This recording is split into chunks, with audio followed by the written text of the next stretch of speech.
નમસ્કાર મિત્રો, જય શ્રી કૃષ્ણ, રાધે રાધે। તુલસી પાસે દીવો પ્રગટાવવાનું શું પરિણામ મળે છે, જાણો શ્રી કૃષ્ણ શું કહે છે। તે પહેલા મિત્રો, તમે કૃષ્ણ ભક્ત છો તો ભગવાન શ્રી કૃષ્ણ માટે વિડીયોને એક લાઈક જરૂરથી કરજો, તેમાં કંજૂસી કરશો નહીં।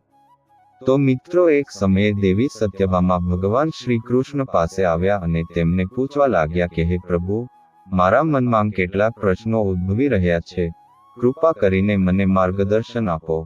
પછી ભગવાન શ્રી કૃષ્ણ કહેવા લાગ્યા, હે સત્યભામા, તમારો પ્રશ્ન શું છે, કૃપા કરીને મને કહો, મને તમારો પ્રશ્ન ઉકેલવામાં આનંદ થશે। પછી સત્યભામા કહે છે કે હે પ્રભુ, તુલસી પાસે દીવો પ્રગટાવવાનું શું મહત્વ છે? દરરોજ સાંજે તુલસી પાસે દીવો પ્રગટાવવાથી વ્યક્તિને શું મદદ મળે છે? તુલસી પાસેથી કયું ફળ મળે છે? તથા દીવો પ્રગટાવવાની પદ્ધતિ શું છે અને દીવો કરતી વખતે કયા મંત્રનો જાપ કરવો જોઈએ? કૃપા કરીને મને વિગતવાર જણાવો। પછી ભગવાન શ્રી કૃષ્ણ કહે છે, હે દેવી, આજે તમે સમગ્ર વિશ્વના કલ્યાણ માટે ઘણું મહત્વનું વિચાર્યું છે। તમે એક ઉત્તમ પ્રશ્ન પૂછ્યો છે। તમારા આ પ્રશ્નનો જવાબ આપતા પહેલા હું તમને એક પ્રાચીન વાર્તા કહું, જેમાંથી તમને તમારા બધા પ્રશ્નોના જવાબો મળી જશે। આ વાર્તામાં હું સાંજે તુલસી પાસે દીવો પ્રગટાવવાના પરિણામોનું વર્ણન કરીશ, તેથી તમે આ વાર્તા ધ્યાનથી સાંભળો।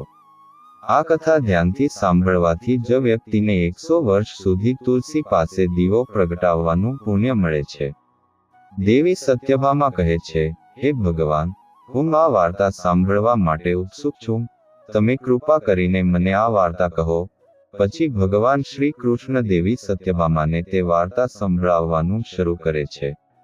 હે દેવી, આ પ્રાચીન કાળની વાત છે। દક્ષિણ દિશામાં તુંગભદ્રા નામની ખૂબ મોટી નદી, તે જ નદીના કિનારે હરિહરપુર નામનું એક અતિ સુંદર નગર વસેલું હતું। તે જ નગરમાં મનોહર નામનો એક બ્રાહ્મણ રહેતો હતો। તે ખૂબ જ સારા ચારિત્ર્યનો વ્યક્તિ હતો, ધાર્મિક કાર્યો કરતો અને વેદના માર્ગે ચાલતો હતો। તેણે તમામ શાસ્ત્રોનો અભ્યાસ કર્યો। આ જ બ્રાહ્મણની એક પત્ની હતી, જેને તેના કાર્યોને કારણે લોકો દુષ્ટ કહેતા। તેના નામ પ્રમાણે તે કામ કરતી હતી। તે હંમેશા તેના પતિનું અપમાન કરતી, તેના વિશે ખરાબ શબ્દો બોલતી, તેના પતિ કુવાક્યો કહેતી તથા તેને ભયંકર દુઃખ પહોંચાડ્યું। તેના પતિ માટે ક્યારેય ભોજન રાંધ્યું નહીં, ક્યારેય તેના પતિ સાથે સૂઈ નહીં અને ક્યારેય તેની સાથે પ્રેમથી વર્તાવ ન કર્યો।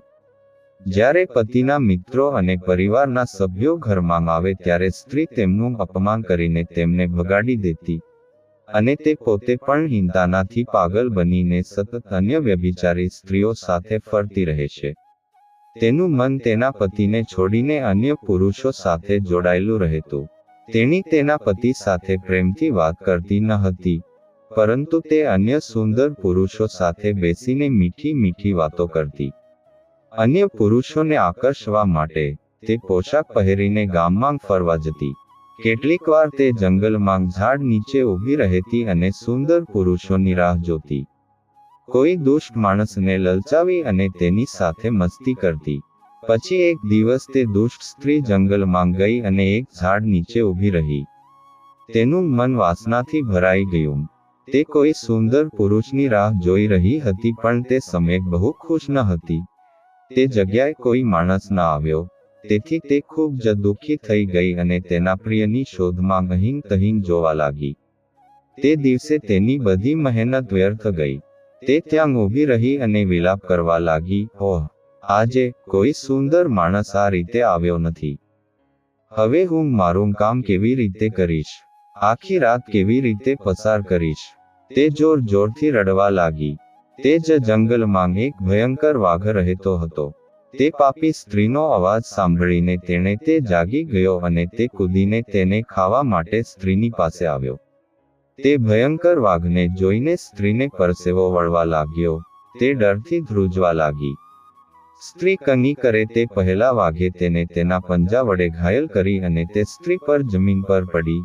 જમીન પર પડતાની સાથે જ સ્ત્રીએ બૂમ પાડી અને કહ્યું, હે વાઘ, તું અહીં કેમ આવ્યો છે? મને કેમ મારી રહ્યો છે? હું અહીં મારા પ્રિયને શોધતી હતી. તું મને છોડી દે, તને શું મળશે? મને ખાઈ રહ્યા છો, આ સ્ત્રીએ કહ્યું. આ સાંભળીને ભયંકર વાઘ એક ક્ષણ માટે થંભી ગયો અને હસવા લાગ્યો. તું દુષ્ટ, આજે સર્જનહારે તને મારા ખોરાક તરીકે નિયુક્ત કરી છે. મારું કામ તારા જેવી પાપી સ્ત્રીઓને ખાવાનું છે. તો જ મને આ દેહમાંથી મુક્તિ મળશે. સ્ત્રી કહેવા લાગી, હે વાઘ, તું કોણ છે? સાચું કહે, તારે વાઘ કેમ બનવું પડ્યું અને મારી જેમ સ્ત્રીઓને કેમ ખાય છે? મને બધું કહે અને પછી મારું ભોજન કરજે. પછી વાઘ બોલવા માંડે છે, હે પાપીણી, હું તને મારા આગલા જન્મની વાર્તા કહું છું. ચાલો હું તમને કહું કે મારે વાઘ કેમ બનવું પડ્યું. પ્રાચીન સમયમાં દક્ષિણ દેશમાં એક નદી હતી. તે નદીના કિનારે એક શહેર હતું. તે શહેરમાં હું રહેતો હતો. હું એક બ્રાહ્મણનો પુત્ર હતો અને નદી કિનારે બેસીને યજ્ઞ વગેરે કરતો હતો. તે જન્મમાં મેં અનેક પાપીઓ માટે યજ્ઞો કર્યા હતા. તે પાપીઓના ઘરે ભોજન ખાધું. પૈસાના લોભમાં મેં ઘણા પાપીઓ માટે કામ કર્યું. બ્રાહ્મણે ન લેવું જોઈએ તે વસ્તુઓનું દાન પણ લીધું અને અન્ય લોકો પાસેથી પૈસા પણ સ્વીકાર્યા. હું પૈસા લેતો પણ ક્યારેય પાછો ના આપતો. મેં આ પાપ કર્યાને ઘણા વર્ષો વીતી ગયા અને હું વૃદ્ધ થઈ ગયો. મારા વાળ સફેદ થઈ ગયા. મારી આંખો સૂજી ગઈ. મારા મોઢાના બધા દાંત નીકળી ગયા. પરંતુ તેમ છતાં મેં દાન લેવાની આદત છોડી નહીં. હું પાપ પર પાપ કરતો રહ્યો. પછી એક દિવસ પૈસાના લોભને લીધે હું નદી કિનારે ગયો અને બીજા ધૂર્ત બ્રાહ્મણો સાથે મળીને અમે લોકોને છેતર્યા. ખોટા મંત્રો બોલીને અમે કોઈ પણ કર્મકાંડ કર્યા વિના દેવી દેવતાઓની પૂજા કરી ઘણા પૈસાનું દાન સ્વીકાર કર્યું.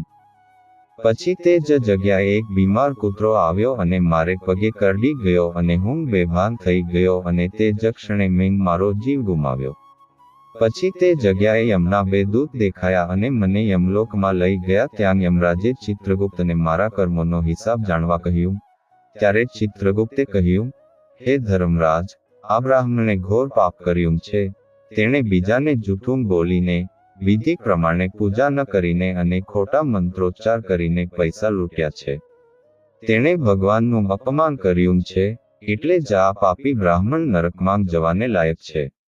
પછી યમરાજે તેના દૂતોને આજ્ઞા આપી અને મને નરકની આગમાં ફેંકી દીધો. ઘણા વર્ષો સુધી નરકની સજા ભોગવ્યા પછી મને વાઘનું શરીર મળ્યું અને આ દુર્ગમ જંગલમાં રહેવા લાગ્યો. મારા પાછલા જન્મના પાપોને યાદ કરીને હું ક્યારેય મહાત્માઓ, ઋષિઓ, સતી સ્ત્રીઓ ખાતો નથી. હું માત્ર પાપી, દુષ્કર્મીઓ અને વ્યભિચારી સ્ત્રીઓને જ ખાઉં છું જેથી મને પાપમાંથી મુક્તિ મળે.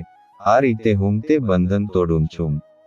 તેણે તેના આગલા જન્મની વાર્તા સંભળાવી અને તે સ્ત્રીને કહેવાનું શરૂ કર્યું, હે પાપી, તારી વર્તનથી તું વેશ્યા જેવી લાગે છે. તું તારા પતિને છોડીને અન્ય પુરુષો સાથે આનંદ માણવા આ જંગલમાં આવી છે. તેથી આજે તું ચોક્કસ મારો ખોરાક બનાવીશ. આટલું કહીને તેણે તે પાપી સ્ત્રીને પોતાના તીક્ષ્ણ નખ વડે કાપીને તેના ટુકડા કરી તેને ખાધી. ત્યારબાદ તે જગ્યાએ યમના 2 દૂત પ્રગટ થયા અને તે પાપી સ્ત્રીને ઉપાડીને યમપુરી લઈ ગયા. ત્યાં યમરાજની સામે ઊભી રાખી. પછી ચિત્રગુપ્તે તે સ્ત્રીનો અહેવાલ સંભળાવ્યો. યમરાજને કહ્યું, હે ધર્મરાજ, આ સ્ત્રી બહુ પાપી છે.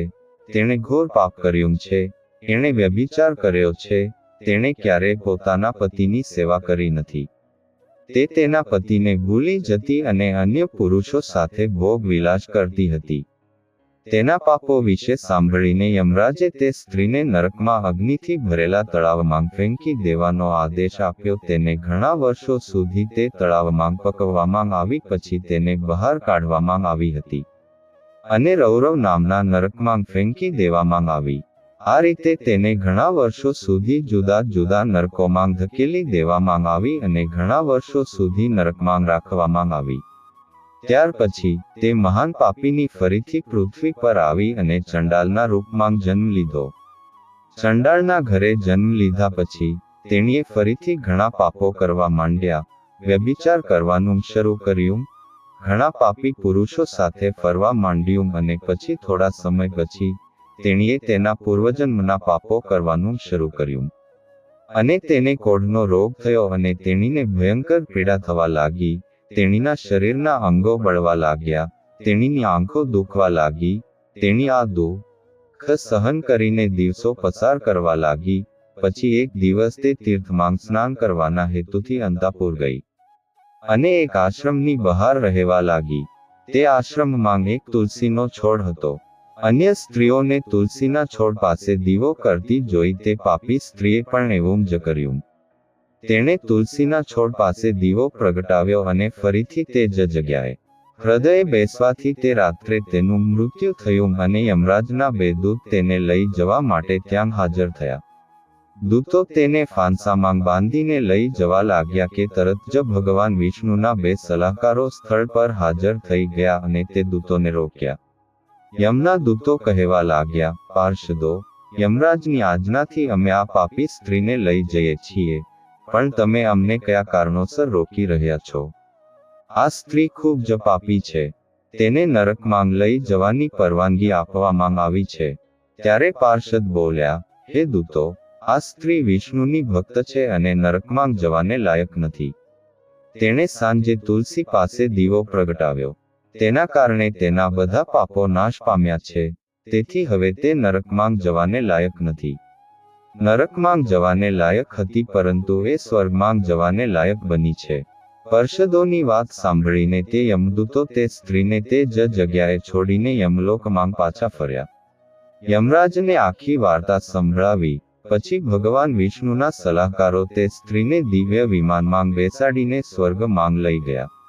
ભગવાન શ્રી કૃષ્ણ કહે છે, હે દેવી સત્યભામા, આ રીતે તુલસી પાસે દીવો પ્રગટાવવાથી વ્યક્તિના તમામ પાપો નાશ પામે છે.